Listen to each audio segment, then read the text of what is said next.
நண்பர்களே, இது உங்கள் அண்ணா அகாடமி. IBPS கிளர்க்குக்கான நோட்டிபிகேஷன் ரிலீஸ் ஆயிருக்கு. இத பத்தின ஃபுல் டீடைல்ஸ், இதோட எக்ஸாம் பேட்டர்ன், இதோட கட் ஆஃப் அனாலிசிஸ் அண்ட் இந்த எக்ஸாம்க்கு எப்படி தயாராவது அப்படின்றதுக்கான ஒரு ஃபுல் டீடைல்ஸ் இந்த வீடியோல பார்க்க போறோம். எனி டிகிரி முடிச்சிருந்தாலும் இந்த எக்ஸாமுக்கு நீங்க அப்ளை பண்ணலாம். உங்களுடைய இன்ஹேண்ட் salary வந்து பாத்தீங்கன்னா 30,000 பிளஸ் வந்து இருக்கும். அண்ட் இந்தியாவில் இருக்கக்கூடிய மிகச்சிறந்த மத்திய அரசு வங்கிகளில் ஒரு கிளர்க்கா வேலை பார்க்க உங்களுக்கு ஒரு அற்புதமான வாய்ப்பு கிரியேட் ஆயிருக்கு அப்படின்னு தான் சொல்லணும். அண்ட் இந்த தமிழ்நாட்டில் TNPSC அண்ட் பேங்கிங் இந்த ரெண்டு எக்ஸாமுக்கு தான் வந்து பாத்தீங்கன்னா எக்கச்சக்கமான ஆட்கள் வந்து தயாராகிட்டு இருக்காங்க. இந்த ரெண்டு எக்ஸாமினேஷன் தான் வந்து பாத்தீங்கன்னா ரிப்பீட்டடா வந்துகிட்டே இருக்கும். இப்போ TNPSC எடுத்துட்டீங்கன்னா குரூப் 4ல இருந்து குரூப் 1 வரைக்கும் வந்து பாத்தீங்கன்னா வருஷத்துக்கு வந்து ரிப்பீட்டடா வந்துகிட்டே இருக்கும். அதே மாதிரி இந்த பேங்கிங் செக்டர் எடுத்துட்டீங்கன்னா இந்த IBPS ல இருந்து கிளர்க்கு PO அண்ட் ரூரல் பேங்க்ல இருந்து கிளர்க்கு PO, SBI ல இருந்து கிளர்க்கு PO அண்ட் இதே சிமிலர் பேட்டர்ன்ல வந்து பாத்தீங்கன்னா LIC எக்ஸாமினேஷன் நடக்கும். இந்த மாதிரி ரிப்பீட்டடா தேர்வுகள் உங்களுக்கு வர்றதுனால உங்களுக்கு ரிப்பீட்டடா உங்களுக்கு அட்டெம்ப்ட்ஸ் கொடுக்கிறதுனால கண்டிப்பா இந்த தேர்வுக்கு வந்து எளிதா உங்களால கிளியர் பண்ணிட முடியும். அண்ட் நிறைய வேகன்சிஸும் பாத்தீங்கன்னா ஆண்டுக்கு வந்து ரிலீஸ் பண்ணிட்டு இருக்கிறத நம்மளால பார்க்க முடிகிறது. இப்போ TNPSC பொறுத்த வரைக்கும் இப்போ TNPSCக்கும் பேங்கிங்க்கும் என்ன டிஃபரன்ஸ் அப்படின்னா, இப்போ TNPSC எடுத்துட்டீங்கன்னா நிறைய கண்டென்ட் படிக்கிற மாதிரி இருக்கும். நீங்க போயிட்டு எக்ஸாமினேஷன்ல டெலிவரி பண்ற மாதிரி இருக்கும். கொஞ்சம் ப்ரிப்பரேஷனும் சில நேரங்களில் லாங் டேர்ம் ஆகிறதுக்கான வாய்ப்புகளும் இருக்கு.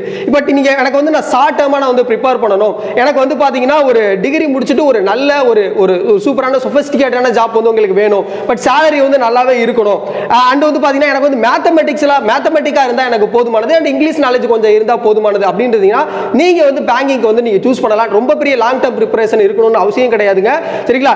மேத்தமெட்டிக்ஸ், ரீசனிங் அண்ட் இங்கிலீஷ்ல கொஞ்சம் நாலேஜ் இருந்தாலே போதும். நீங்க இந்த மாதிரியான பேங்கிங் செக்டருக்கு வந்து தயாராகிறது உங்களுக்கு சரியான ஒரு தேர்வா இருக்கும். இல்ல நீங்க TNPSC படிச்சுக்கிட்டு இருக்க ஆள் இந்த வீடியோ பார்த்துட்டு இருந்தீங்கன்னா நீங்க உங்களுடைய நண்பர்களுக்கு வந்து ஷேர் பண்ணுங்க.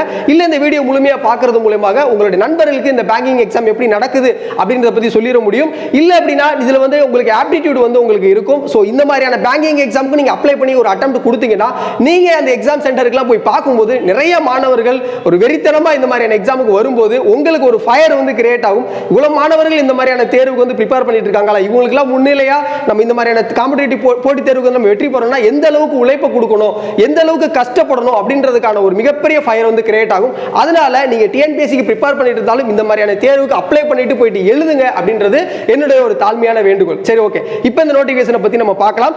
அதுக்கு முன்னாடி இந்தியாவிலேயே மிகப்பெரிய ஆன்லைன் பிளாட்ஃபார்ம் வந்து பாத்தீங்கன்னா இந்த அண்ணா அகாடமி தான். இந்த அண்ணா அகாடமில இந்த மாதிரி TNPSC, பேங்கிங் இந்த மாதிரி நிறைய எக்ஸாமினேஷனுக்கு வந்து பாத்தீங்கன்னா ஆன்லைன்லயே நீங்க லேர்ன் பண்ணிக்கக்கூடிய ஒரு மிகப்பெரிய வாய்ப்பு உருவாக்கி கொடுத்துட்டு இருக்காங்க.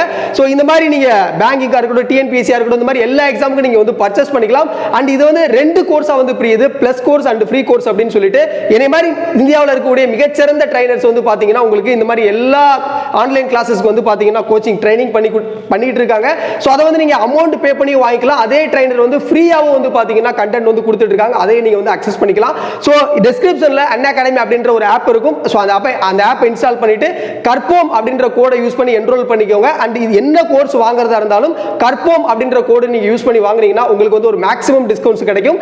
சோ நான் வந்து என்ன பண்ணிட்டு இருக்கேன்னா ஃப்ரீ கிளாஸ் வந்து பாத்தீங்கன்னா டெய்லியும் ஆப்டிடியூட் வந்து பாத்தீங்கன்னா நிறைய கிளாसेस வந்து எடுத்துட்டு இருக்கேன். சோ அதை நீங்க பார்க்கணும் அப்படினாலும் சோ என்னுடைய கிளாஸோட லிங்க் வந்து பாத்தீங்கன்னா டிஸ்கிரிப்ஷன்ல இருக்கும். சோ அதை போய் கிளிக் பண்ணிட்டு அண்ட் என்னுடைய ப்ரொஃபைல் வந்து ஃபாலோ பண்ணுங்க. அண்ட் என்ரோல் பண்றதுக்கு கற்போம் அப்படின்ற கோடை யூஸ் பண்ண மறந்துடாதீங்க. ஓகே. சோ இது பாத்தீங்கன்னா உங்களுக்கு இந்தியா முழுவதும் வந்து பாத்தீங்கன்னா 5800 பிளஸ் வேகன்சிஸ் வந்து ரிலீஸ் ஆயிருக்கு. பட் தமிழ்நாட்டுல 268 வேகன்சி தான் ரிலீஸ் ஆயிருக்கு ஃபார் தி கிளரிக்கல் போஸ்டிங்க்கு. பட் நிறைய பேங்கிங் வந்து பாத்தீங்கன்னா நாட் ரிப்போர்ட்டட் அப்படின்னு சொல்லி கொடுத்திருக்காங்க. அது வந்து நிறைய அப்டேட் பண்ணுவாங்க. அதனால வேகன்சிஸ் வந்து கண்டிப்பாவே வந்து இன்க்ரீஸ் ஆகும். அதுல மாற்று கருத்து கிடையாது. பாண்டிச்சேரிக்கு வந்து பாத்தீங்கன்னா ஒரு 3 வேகன்சி என்னமோ தான் கொடுத்திருக்காங்க. பட் வேகன்சிஸ் வந்து இன்க்ரீஸ் ஆகும். சோ கண்டிப்பா படிங்க. அதே மாதிரி ரிப்பீட்டடா தேர்வுகள் வர்றதுனால நீங்க தைரியமா கான்ஃபிடென்ட்டா படிக்கலாம். உங்களுக்கு வந்து ஒரு ரிப்பீட்டடா எழுதுறதுனால உங்களுக்கு மிகப்பெரிய ஒரு எக்ஸ்பீரியன்ஸ் கிடைச்சு கண்டிப்பா சீக்கிரமே ஒரே வருஷத்துல கூட ஒரு எக்ஸாமினேஷன் கிளியர் பண்ணிட்டு உள்ள போயிடலாம். ஓகே. சோ எஜுகேஷனல் குவாலிஃபிகேஷனை பொறுத்த வரைக்கும் நான் சொன்னேன் any degree recognised by university. சரிங்களா? அதுக்கப்புறம் வந்து பாத்தீங்கன்னா ஃபைனல் இயர் ஸ்டூடெண்ட்ஸ் வந்து பாத்தீங்கன்னா அப்ளை பண்ண முடியாதுங்க. உங்களுக்கு ஏஜ் லிமிட் வந்து பாத்தீங்கன்னா 1/7/2021 இதுக்குள்ள வந்து பாத்தீங்கன்னா உங்களுடைய மினிமம் 20 ல இருந்து 28 குள்ள வந்து உங்களுடைய ஏஜ் லிமிட் இருக்கணும். சோ 2/7/1993 டு 1/7/2001 இந்த டேட்டுக்குள்ள நீங்க பிறந்திருக்கணும். SC ST இருந்தீங்கன்னா 5 இயர்ஸ் ரிலாக்சேஷன் கொடுக்குறாங்க. OBC இருந்தீங்கன்னா 3 இயர்ஸ், PWD இருந்தீங்கன்னா உங்களுக்கு 10 இயர்ஸ் வந்து உங்களுக்கு ரிலாக்சேஷன் கொடுக்குறாங்க. சோ சாலரியை பொறுத்த வரைக்கும் உங்களுக்கு இன்ஹேண்டே வந்து பாத்தீங்கன்னா 29 ல இருந்து 30,000 பிளஸ் வந்து உங்களுக்கு வந்து இன்ஹேண்ட் சாலரியாவே வந்து வந்துரும். அண்ட் அப்ளிகேஷன் ஃபீஸை பொறுத்த வரைக்கும் பாத்தீங்கன்னா SC ST PWD க்கு வந்து பாத்தீங்கன்னா 175 ரூபாய், அண்ட் அதர்ஸ்க்கு வந்து பாத்தீங்கன்னா 850 ரூபாய். சரிங்களா? பிரிலிமினரி அண்ட் மெயின்ஸ் இந்த மாதிரி 2 எக்ஸாம் வந்து கண்டக்ட் பண்றாங்க. இன்டர்வியூ கிடையாது. மெயின்ஸோட அடிப்படையில் தான் வந்து பாத்தீங்கன்னா உங்களுக்கு வந்து ஃபைனல் மெரிட் லிஸ்ட் வந்து கொடுக்குறாங்க.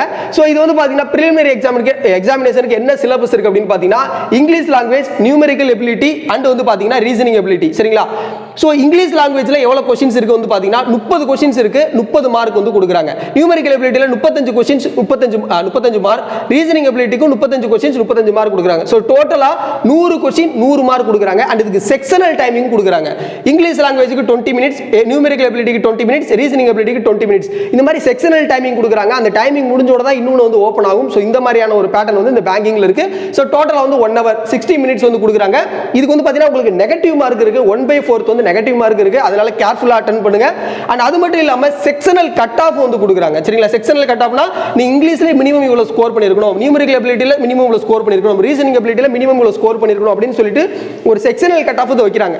அத பாத்தீங்கன்னா நமக்கு ப்ரீவியஸ் இயர்ல என்ன செக்ஷனல் கட் ஆஃப் கொடுத்திருக்காங்கன்னா இங்கிலீஷ்க்கு வந்து பாத்தீங்கன்னா 8.25, ரீசனிங் வந்து பாத்தீங்கன்னா 7.50, ஆப்டிட்யூட் வந்து பாத்தீங்கன்னா 7.75. இது வச்சிருக்காங்க. ஸோ இந்த பிலிமினரி எக்ஸாமினேஷனோடைய ரிசல்ட்டை வச்சு தான் மெயின்ஸுக்கு வந்து உங்களுக்கு நீங்க போற மாதிரி இருக்கும். ஸோ இதுக்கு அப்ராக்சிமேட்டா நம்ம ஓவரால் கட் ஆஃப் வந்து நமக்கு எக்ஸ்பெக்டடா என்ன எக்ஸ்பெக்ட் பண்றோம் அப்படின்னா 60+ அவுட் ஆஃப் 100க்கு இருந்தா நீங்க வந்து கண்டிப்பாக மெயின்ஸுக்கு போறதுக்கான எலிஜிபிலிட்டி வரதுக்கு ரொம்ப மிகப்பெரிய வாய்ப்புகள் இருக்கு. ஏன்னா லாஸ்ட் டைம் வந்து பாத்தீங்கன்னா 57.75 சம்திங் தான் வந்து பாத்தீங்கன்னா உங்களுக்கு கட் ஆஃப் இருந்தது. ஸோ இந்த பேஸ்ல அதுக்கப்புறம் மெயின்ஸ் எடுத்துட்டு போங்க. மெயின்ஸ் வந்து பாத்தீங்கன்னா இது கூட வந்து பாத்தீங்கன்னா ஜெனரல் அண்ட் ஃபினான்ஸ் அவேர்னஸ் அப்படின்னு சொல்லிட்டு அடிஷனலா இன்க்ரீஸ் ஆயிருக்கும். ஸோ அந்த ஃபினான்சியல் அவேர்னஸ் வந்து பாத்தீங்கன்னா 50 கொஸ்டின்ஸ் இருக்கும், 50 மார்க். ஜெனரல் இங்கிலீஷ் வந்து பாத்தீங்கன்னா 40 கொஸ்டின்ஸ் இருக்கும், 40 மார்க். ரீசனிங் எபிலிட்டி வந்து பாத்தீங்கன்னா 50 கொஸ்டின் பட் 60 மார்க் கொடுக்குறாங்க. குவான்டிடேட்டிவ் ஆப்டிட்யூட் வந்து பாத்தீங்கன்னா 50 கொஸ்டின்ஸ் அண்ட் 50 மார்க்ஸ் வந்து கொடுக்குறாங்க. ஸோ டோட்டலா 190 கொஸ்டின்ஸ் இருக்கு, 200 மார்க்ஸ் வந்துட்டு எக்ஸாமினேஷன் கண்டக்ட் பண்றாங்க. ஸோ இதுக்கும் செக்ஷனல் டைமிங் இருக்கு, செக்ஷனல் கட் ஆஃப் இருக்கு. செக்ஷனல் டைமிங் வந்து பாத்தீங்கன்னா ஃபினான்சியல் அவேர்னஸ் 35 மினிட்ஸ், இங்கிலீஷ் வந்து பாத்தீங்கன்னா 35 மினிட்ஸ், ரீசனிங் வந்து பாத்தீங்கன்னா 45 மினிட்ஸ், ஆப்டிட்யூட் வந்து பாத்தீங்கன்னா 45 மினிட்ஸ். ஸோ டோட்டலா 160 மினிட்ஸ் வந்து பாத்தீங்கன்னா இதுக்கு வந்து டோட்டல் டைமிங் வந்து கொடுக்குறாங்க. இதுக்குமே செக்ஷனல் கட் ஆஃப் இருக்கு, அது நீங்க கிளியர் பண்ணணும். क्वेश्चन பேப்பர் வந்து பாத்தீங்கன்னா இங்கிலீஷ் அண்ட் ஹிந்தில இருக்கும், எக்ஸப்ட் இங்கிலீஷ் லாங்குவேஜ் மட்டும் பாத்தீங்கன்னா இங்கிலீஷ்ல இருக்கும், ஹிந்தில இருக்காது. மீதிலாம் இங்கிலீஷ் அண்ட் ஹிந்திலே வந்து உங்களுக்கு இருக்கும். நெகட்டிவ் மார்க் இதுக்கு இருக்கு 1/4. சோ இதுக்கு செக்ஷனல் கட் ஆஃப் வந்து ப்ரீவியஸ் இயர் என்ன இருந்திருக்குன்னு பாருங்க. இங்கிலீஷ்ல வந்து 12.50, ரீசனிங்ல வந்து 7.15, ஆப்டிட்யூட்ல வந்து 15.50, ஃபினான்ஸ் அண்ட் அவேர்னஸ்ல வந்து பாத்தீங்கன்னா 10.25. இந்த மாதிரியான செக்ஷனல் கட் ஆஃப் இருந்திருக்கு. அண்ட் ஓவராலா இதுல வந்து பாத்தீங்கன்னா ஒரு 48+ அவுட் ஆஃப் 100. இது என்னதான் 200 இருந்தாலும் அது 100 கன்வெர்ட் பண்ணி தான் கட் ஆஃப் போடுவாங்க. சோ நீங்க 48+ நீங்க ஸ்கோர் பண்ணிட்டீங்கன்னா கண்டிப்பா உங்களுக்கு வேலை கிடைக்கிறதுக்கான வாய்ப்புகள் ரொம்பவே அதிகமா இருக்கு. சோ இத வந்து பாத்தீங்கன்னா எக்ஸெப்டட் கட் ஆஃப். சோ இதுக்கு அப்புறம் மெயின்ஸோட அடிப்படையில் வச்சு மட்டுமே தான் உங்களுக்கு வந்து மெரிட் லிஸ்ட் போடுவாங்க. சோ இவ்வளவுதான் வந்து பாத்தீங்கன்னா எக்ஸாம் பேட்டர்ன் அண்ட் வந்து பாத்தீங்கன்னா cut off analysis. Last date வந்து பாத்தீங்கன்னா 1/8/2021. அதுக்குள்ள சீக்கிரம் அப்ளை பண்ணிருங்க. லாஸ்ட் டேட் வரைக்கும் போறாதீங்க, ஜாம் ஆயிடும். சரிங்களா? அண்ட் இந்த மாதிரி எக்ஸாம்க்குள்ள லாஸ்ட் டேட்ல எக்ஸ்டெண்ட் பண்ண மாட்டாங்க. சோ சீக்கிரம் அப்ளை பண்ணிருங்க. பிரிலிமினரி எக்ஸாமினேஷன் வந்து பாத்தீங்கன்னா 28/29/8/2021. சரிங்களா? சோ இங்க இந்த டேட்ல வந்து நடக்குது 28/29/8/2029 அண்ட் வந்து 4/9/21. சோ இந்த டேட்ல வந்து இந்த 3 டேட்ல வந்து பாத்தீங்கன்னா உங்களுக்கு வந்து எக்ஸாமினேஷன் கண்டக்ட் ஆகுது பிரிலிமினரி. சரிங்களா? மெயின்ஸ் வந்து பாத்தீங்கன்னா 31/10/2021. சோ இந்த டேட்ல வந்து நடக்குது. சோ பிரிலிமினரிக்கு இருந்து ஒரு 45 டேஸ் வந்து இருக்கு. சோ கண்டிப்பா நீங்க இப்ப இருந்து ரொம்ப கான்ஃபிடென்ட்டா ரொம்ப வெறித்தனமா நீங்க உட்கார்ந்து ப்ரிப்பேர் பண்ணாலே கண்டிப்பா உங்களால கிளியர் பண்ணிர முடியும். சோ இந்த மாதிரியான எக்ஸாமினேஷனுக்கு ஃபர்ஸ்ட் நீங்க இம்பார்ட்டன்ஸ் கொடுக்கக்கூடியது என்னன்னு பாத்தீங்கன்னா ஆப்டிட்யூட் ரீசனிங். இதுக்கு வந்து ரொம்ப பெரிய இம்பார்ட்டன்ஸ் கொடுங்க. இங்கிலீஷ் வந்து இப்ப தமிழ்நாட்டு மாணவர்களுக்கு ஒரு பெரிய அளவு வராட்டாலும் அது மினிமம் கட் ஆஃப் கிளியர் பண்ற அளவுக்கு நீங்க ஸ்கோர் பண்ணிட்டு நீங்க ஆப்டிட்யூட் அண்ட் ரீசனிங் வந்து ஒரு மிகப்பெரிய இம்பார்ட்டன்ஸ் கொடுத்தீங்கன்னா கண்டிப்பா இந்த தேர்வுகள் வந்து ஈஸியா கடந்து போயிட முடியும். அண்ட் அதுக்கப்புறம் வந்து பாத்தீங்கன்னா மெயின்ஸ். சோ மெயின்ஸ்க்கு வந்து பாத்தீங்கன்னா அதேதான் ரீசனிங் எபிலிட்டி, குவான்டிடேட்டிவ் ஆப்டிட்யூட் இதுக்கு தான் வந்து பாத்தீங்கன்னா அதிகமாவும் இருக்கு. அண்ட் ஜெனரல் ஃபினான்ஸ் அவேர்னஸ் வந்து பாத்தீங்கன்னா நம்ம மெயின்ஸ்க்கு ப்ரிப்பேர் பண்ணிக்கலாம். நீங்க பிரிலிமினரிக்கு நீங்க இதுக்கு மட்டும் கான்சென்ட்ரேட் பண்ணுங்க. பட் இங்கிலீஷ்க்கும் நல்லாவே கான்சென்ட்ரேட் பண்ணுங்க. நிறைய வந்து பிராக்டிஸ் அட்டெண்ட் பண்ணி பாருங்க. ஃபர்ஸ்ட் பேசிக்ஸ் வந்து லேர்ன் பண்ணிக்கோங்க. சோ அந்த பேசிக்ஸ் வந்து பாத்தீங்கன்னா நம்ம அண்ணா அகாடமில வந்து பாத்தீங்கன்னா பேங்கிங்கான நிறைய கோர்சஸ் இருக்கு. அதை நீங்க பர்ச்சேஸ் பண்ணிக்கோங்க. பர்ச்சேஸ் பண்ணும்போது கற்போம் அப்படின்ற கோடை யூஸ் பண்ணி அதை பேசிக்ஸ் லேர்ன் பண்ணி அதே ட்ரெய்னர் வந்து பாத்தீங்கன்னா அதை பத்தின நிறைய டெய்லி வந்து பாத்தீங்கன்னா ஒரு பிராக்டிஸ் டெஸ்ட் கொடுத்துட்டே இருப்பாரு. அதெல்லாம் நிறைய அட்டெண்ட் பண்ணுங்க. நிறைய நீங்க எந்த அளவுக்கு நீங்க வந்து மார்க் டெஸ்ட் எழுதி பாக்குறீங்களோ, எந்த அளவுக்கு क्वेश्चन சால்வ் பண்ணி பாக்குறீங்களோ அந்த அளவுக்கு தான் இந்த பேங்கிங் எக்ஸாமினேஷன் கிளியர் பண்ண முடியும். ஏன்னா இதெல்லாம் வந்து பாத்தீங்கன்னா டைமிங் பேஸ்டு. நீங்க எல்லாரும் அந்த क्वेश्चन சால்வ் பண்ணிடலாம். ஆனா உங்களுக்கு டைமிங் இருக்காது, செக்ஷனல் கட் ஆஃப் இருக்கு. அந்த மாதிரி நீங்க பிராக்டிஸ் பண்ணினா கண்டிப்பா இந்த தேர்வும் கிளியர் பண்ணிடலாம். அண்ட் இந்த கிளர்க்கு தேர்வில் வெற்றி பெற போகும் அனைத்து மாணவர்களுக்கும் என்னுடைய வாழ்த்துக்களை தெரிவித்து விடைபெறுகிறேன். நன்றி, வணக்கம். இப்போ ஒரு முக்கியமான நியூஸ், இந்த வீடியோ எடுத்து முடிக்கும் போது இந்த ஐபிபிஎஸ் கிளர்க் நோட்டிஃபிகேஷன் வந்து போஸ்ட்போன் பண்றதா வந்து அவங்க வெப்சைட்ல ரிலீஸ் பண்ணியிருக்காங்க. ஒரு 15 நாளைக்கு ஹோல்டு பண்ண போறாங்க நோட்டிஃபிகேஷன். அதனால நீங்க லிங்கை கிளிக் பண்ணீங்கன்னா இப்போ ஓப்பன் ஆகாது, சரிங்களா? அதனால நீங்க இந்த வீடியோ எப்போ பார்த்தாலும் இந்த லாஸ்ட் டேட் வந்து கண்டிப்பா உங்களுக்கு வந்து மாறும். பட் ஆனால் இந்த நோட்டிஃபிகேஷன் கன்ஃபார்ம் தான், அதனால ஒன்றும் சோர்வடைஞ்சிடாதீங்க. இந்த நோட்டிஃபிகேஷன் கண்டிப்பா லைவ்ல தான் இருக்கும். பட் 15 நாளுக்கு அப்புறம் இந்த நோட்டிஃபிகேஷன் வந்து லைவ் ஆகும். அதனால இந்த லாஸ்ட் டேட் மட்டும் நீங்க செக் பண்ணிருங்க. கீழே டிஸ்கிரிப்ஷன்ல போயிட்டு செக் பண்ணிட்டு அப்ளை பண்ணுங்க. நன்றி, வணக்கம்.